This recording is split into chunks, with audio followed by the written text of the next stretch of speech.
Welcome back to It's Tea Time. I'm joined with Phil Cunningham, head coach of the men's basketball team. And Phil, once again, a close loss for the Trojans this past weekend. Just kind of tell us, I guess, the mentality of this from this game.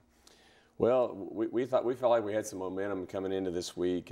We were playing well on the road, winning 2 out of 3 games on the road, and came back against 2 really quality opponents in South Alabama and Louisiana Lafayette, and just had our chances in both games, but couldn't finish them. So it's been a year with a lot of games like that, and we're just trying to keep pushing forward, and we're still alive in the race to get to the tournament. So, but to say that they weren't tough losses and hard to to walk out of that locker room with a loss like that, I'd be lying to you.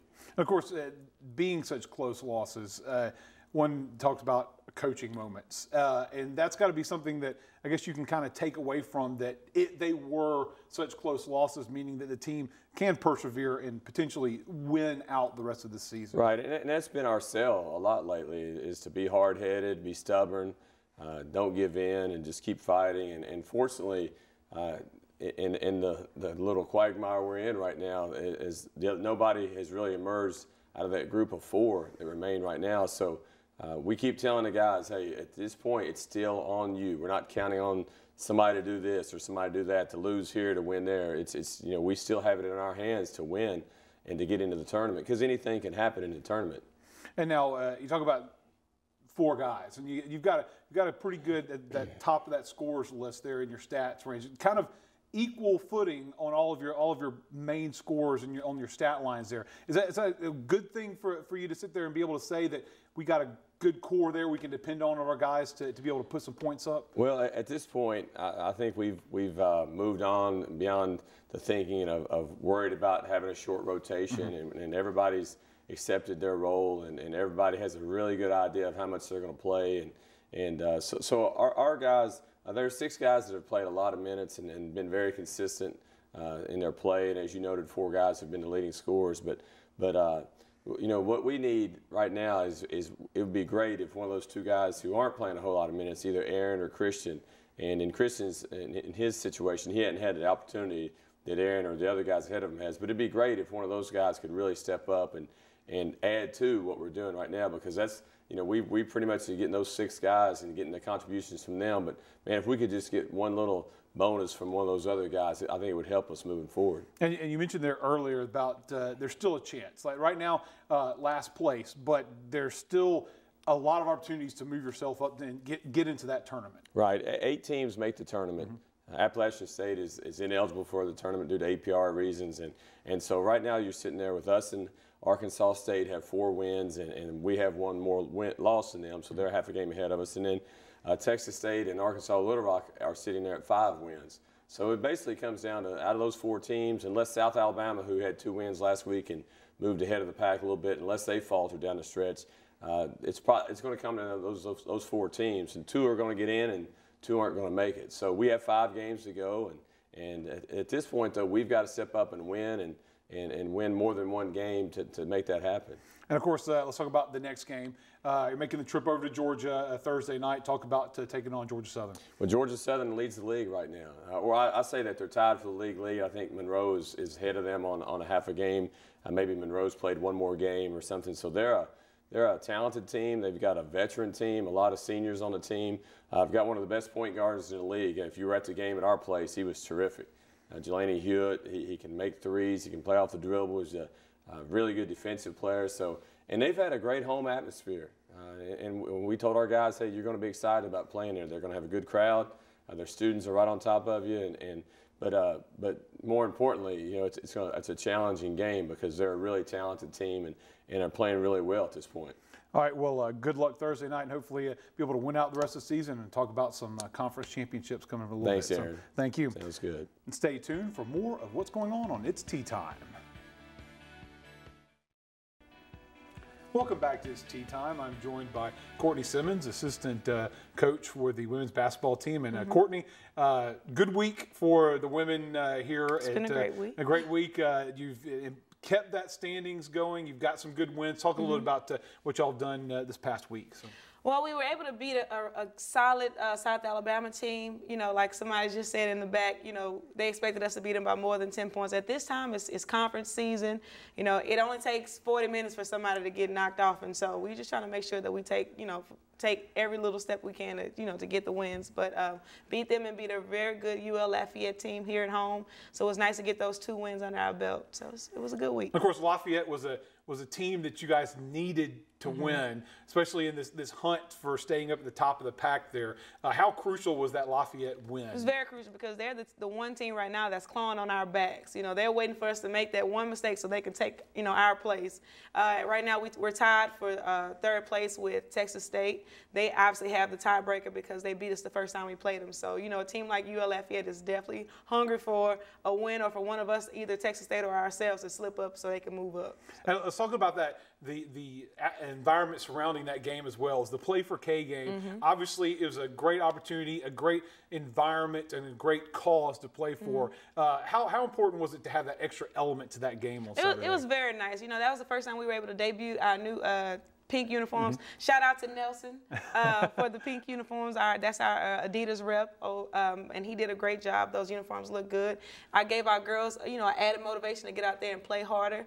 But again, that was more of a game that was slower paced, just because we wanted to take UL's weakness and make it our strengths, and the fact that they're not very good from shooting from the outside. Now, they had one kid that we wasn't expecting to shoot 5, make 5 3-pointers in Kikiville, but again, it was, you know, we stepped up. We were able to raise some money. We have another pink game coming up again this Saturday against Little Rock, so, you know, it's a good cause. Great month. And there's still an opportunity to raise money. I know they're auctioning off We're auctioning off one of the those jerseys. pink jerseys. Yeah, Okay. we actually have one that's been auctioned off online. So if you go to Troy Women's Basketball page and you can go ahead and put in a bid, there's a silent auction going on online, as well as one at the arena during the games. You can go up during our games or the men's game. You know, it's still available during the men's game, and go and, you know, sign up and try to win that jersey. That's a chance to win a piece of pink Trojan history. There you go. A There you unique, go. one-of-a-kind jersey that no one out there has. First time we had the pink uniform, Yeah. so yeah. Well, let's talk a little about the standings and where you are. We mentioned it briefly, but you know, right now you're still in 3rd place Tied for and third tied with for 3rd Texas place, State. Texas State.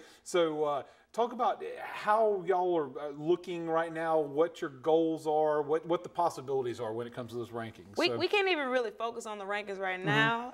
We just got to take it one game at a time. And right now, our main focus is the Georgia Southern game. You know, we don't want to get ahead of ourselves and get overly cocky or overly confident, just because we still have a young team and we're just still trying to build the base.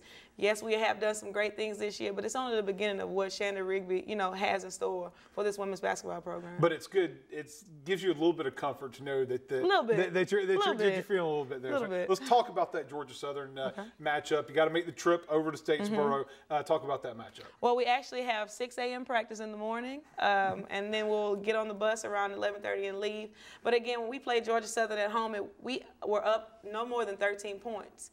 And we were actually down in the second half by 9. And they were able to, you know, take the lead on us in the second half. But we were able, Renita Garrett, Ashley Beverly Kelly, 2 kids that have been key for us. Our bench actually came up. Lacey Buchanan had a big night and hit 14 points against them. So just trying to make sure that we take care of all the little things. We caused them to turn the ball over 25 times, and we only turned it over 7.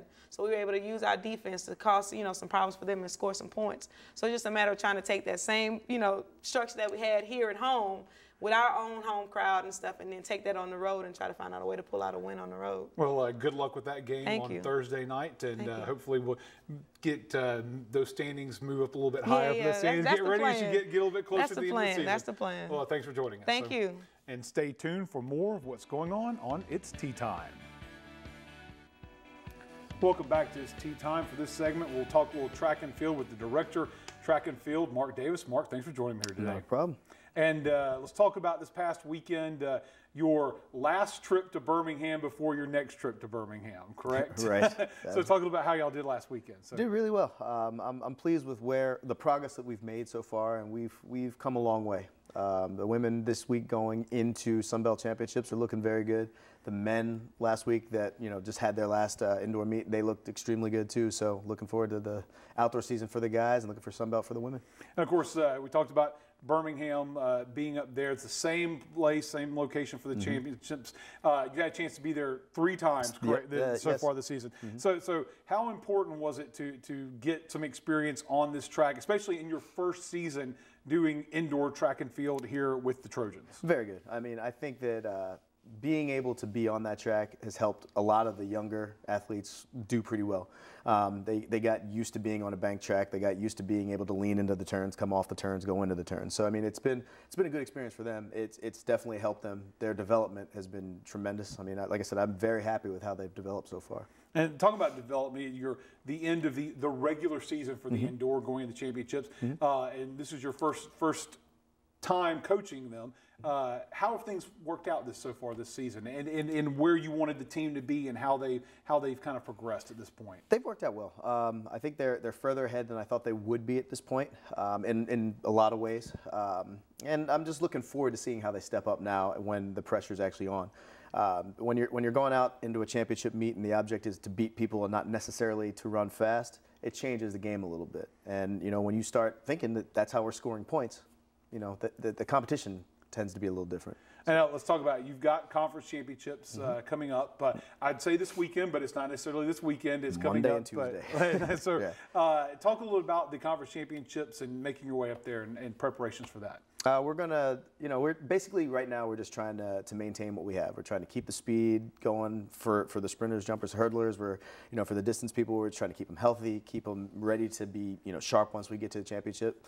We're going to practice on Saturday. We're going to practice from now till Saturday, basically. We're going to leave Saturday afternoon, get up to the hotel just to kind of relax a little bit, have a day.